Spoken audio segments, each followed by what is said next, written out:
Hello and welcome to this Whisperer unboxing for Mantic Games, Walking Dead, Call to Arms, or more specifically All Out War, which is a game that I play.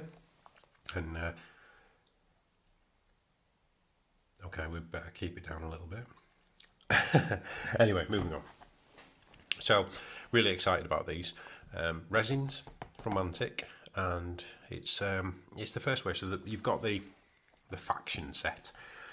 Alpha, Beta, Lydia, and then 3 Whisperers. Now, they are a minion, and that's why you can buy a separate pack of them. So, without further ado, let's open them up and have a look. Okay, so we'll go through the miniatures first, and then we'll have a look. And I must admit, guys, I've not actually opened these up yet. So, the reactions are real. There we go. Okay, so these are, by the look of it, the Whisperers. Okay, so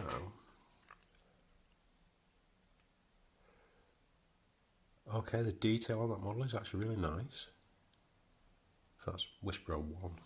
They literally are called Whisperer 1, 2 and 3. Whisperer 2. Which is cool because they've managed to actually make it look like a mask on the model. So yeah, the resins are really nice, and this sort of shouts out bucket loads for Mantic and the quality of their products and things like that. Whisperer 3 with bow. Bow's nice and straight as well, very good. Yeah, liking it. Cool.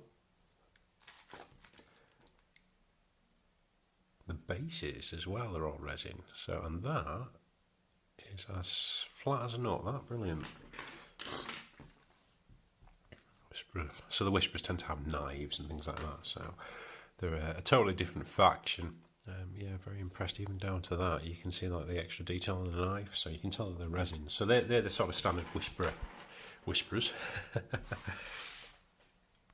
Let's have a look at what we're really keen to see.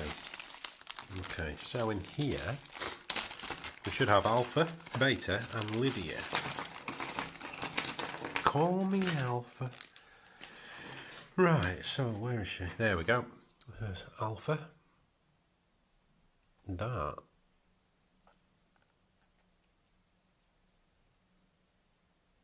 is a really nice model. Even though it's probably really hard to see on the camera, but you can actually see her eyes through the mask. And then Alpha's sawn off shotgun. Here he is. The Jolly Green Giant. Just to give you an idea. He is a big boy. His knives. It's nice and straight. Extra leg, things like that. So, Beta. He was an absolute monster in combat by the look of it. Then we have Lydia, who is Alpha's daughter, obviously, for those who know and have watched the TV show. Slightly different in the graphic novels to the show, but there you go. Okay, and she has a pistol and her arms are connected. That's really nice. And her hat is just you recognise the hat before. No spoilers for anyone that hasn't read anything. And the bases again, which are all, again, flat as a nut. So yeah, I'm really impressed with that Mantic. I'm not going to lie.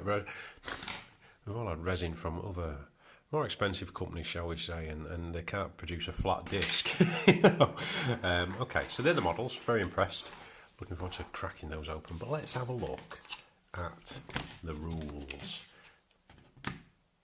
Okay, so obviously you get all of the cards in here for both games.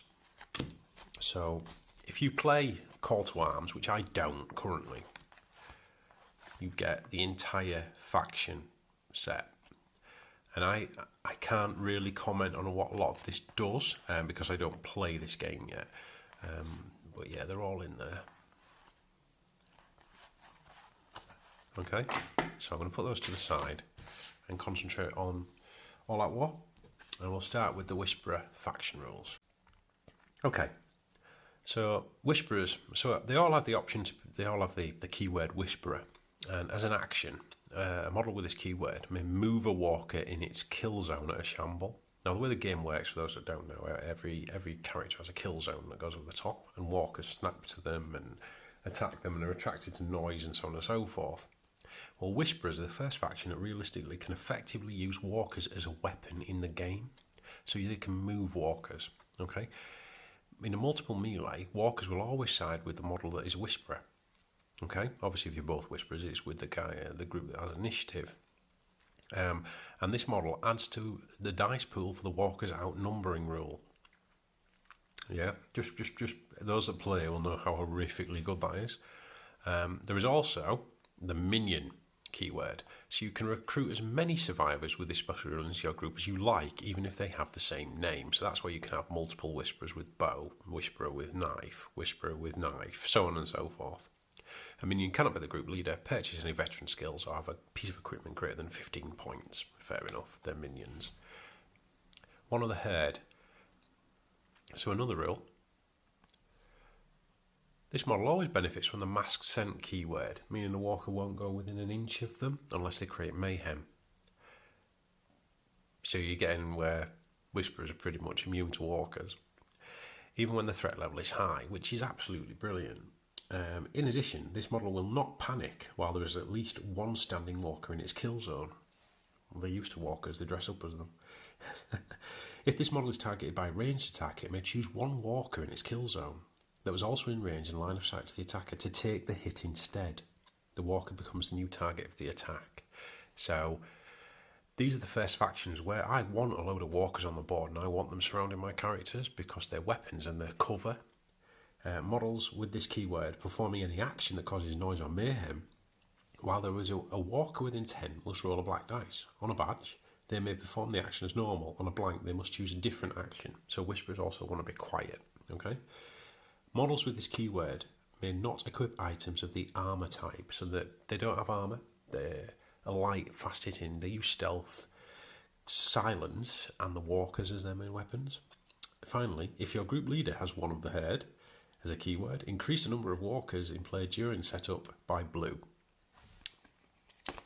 Guess who's got one of the herd? Okay, so as we go on, let's without further ado, let's find her. Where is she? There we go. Okay, so start off with Alpha. Okay, leader of the Whisperer. She's a tactician, which is great. 55 points. She has 5 hit points. White melee, 1 red shoot, 1 blue defense. High nerve, as you'd expect. So you think, okay, she's not your atypical beat stick, I'm hard as nails leader. She has the one of the herd rule and the Whisperers rule. So she's having a blue dice of walkers straight away and she wants to be surrounded by them. It's as simple as that. Animals need a leader. If Alpha is included in the group, she must be its leader. Yeah, call me Alpha. The Alpha is another rule. When using the Whisperer rule, Alpha may move all walkers in her kill zone as a single action instead of just one. So you've got to think about, if you've got 6 walkers or 5 walkers around her, she can move all of them with her, which is horrifically good. She is literally moving a herd of walkers around the board. Her leader ability is unchallenged. For the purpose of Whisperer and one of the herd rules, Alpha treats all friendly Whisperer models as walkers. So she can pass a hit on to a Whisperer, and she can move a Whisperer in her control zone, in her kill zone, sorry. She is very, very tactical and very, very cool. Okay. Moving on. We have Beta. She's going to send Beta. So Beta, he's 72 points. So Beta is more what you would expect from a beat stick, killy leader. Okay. He's a devoted bodyguard and a bruiser. He rolls 3 red in melee and 3 red in defense. Yeah. 8 health. He's got one of the herd and Whisperers rules. He's a bodyguard, so if Alpha is in the same group and is targeted by a ranged attack while within Beta's kill zone, he can just take the attack on her behalf, even if he isn't initially in range or line of sight, which is absolutely incredible. He just goes, I'll take that hit, because don't forget, Alpha's only got 5 hit points. He's got 8. He's the jolly green giant. He ignores the bulky keyword, and in addition, enemy survivors in Beta's kill zone treat their nerve as 1 lower than usual. So he is, terrifying. In survival of the strongest. In the melee phase, when engaged with an enemy survivor that has more remaining health points than Beta, Beta adds white to melee and defense for the duration of that melee phase. So he just gets better as he gets yeah, he's an absolute monster. And he's exactly what Beta should be. There was only one man big enough to stand up to him in the books, and we won't go into that to spoil anything. So, so now moving on to Lydia. She's a runner, which is pretty good for getting objectives, things like that.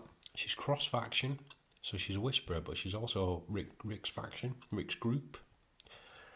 She's 24 points. Basically, her and Carl have a thing. Well, quite a lot of a thing. White melee, red shoe, white defense.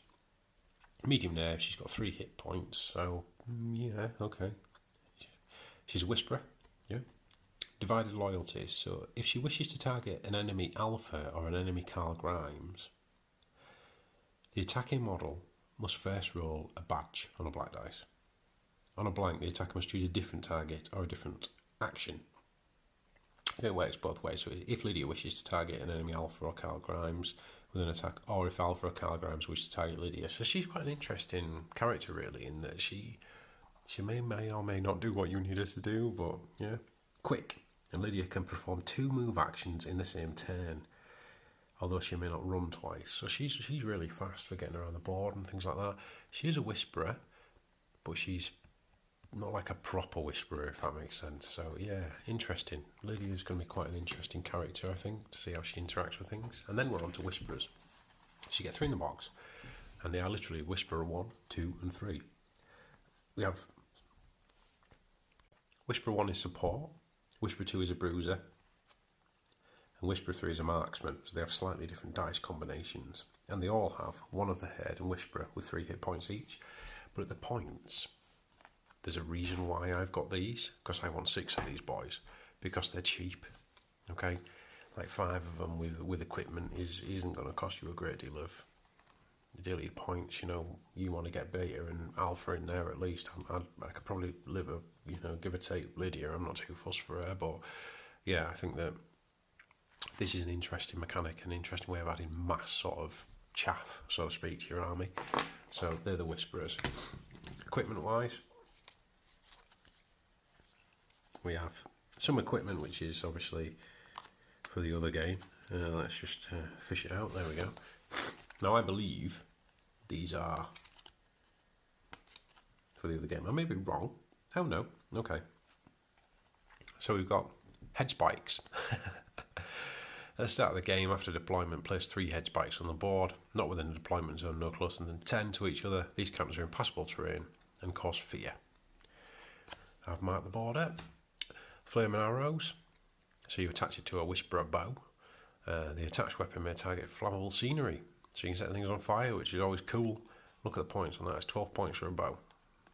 Yeah, it's mass chaff. If you want it, you can have Alpha's rusty sawn-off shotgun, 12-inch range weapon. Handgun shotgun, unreliable.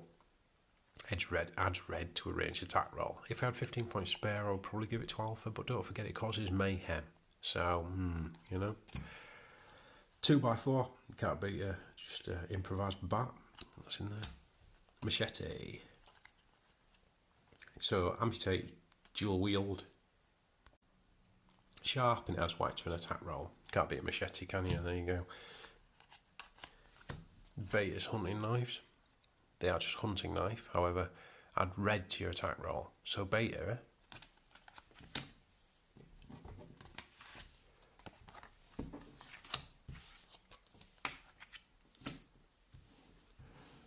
tooled up like that is chucking 5 red dice in melee. He is sitting you down. I would imagine he may even be on a level of just like chinning Negan, and he's a melee monster, so yeah, very, very cool. But that's what you'd expect. He is Beta, you know. And then standard bow. Yeah, so a range of cards in there. I'm really excited to get them built up. I think the models are beautiful. You know, Mantic, you really have outdone yourself with them. Let's just have a quick look in what you get in a booster.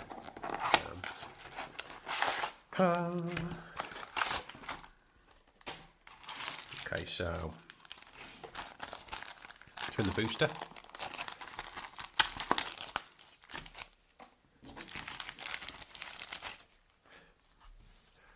have same cards again. So, Whisperer 1, support, Whisperer 2, Bruiser, Whisperer 3, Marksman. So we've seen those already. And then obviously we have them for the other game as well. So, you know, when we get into the bigger game, Rob, I'm going to be playing the Whisperers, mate. And we have some more equipment. Let's have a look. So, bow we've seen. Flaming Arrow, special item. Interesting, there are different weapons in here. So, Flaming Arrows. Sickle. Whisper Bow. Head Spikes. Flaming Arrow. Hay Hook. Lovely. There you go. So, yeah, very impressed with them. Very impressed with the miniatures. I can't wait to sort of get them built and, you know, add them to the now ever expanding Walking Dead painting queue. But hey, thanks for watching, guys. I hope you enjoy The Walking Dead. I thoroughly love it. I'm really excited about the Whisperers. Beautiful models, Mantic. You've outdone yourself. You really have. And I think this is a really good sign of things to come. So thanks for watching, guys. Keep quiet and happy hobbying.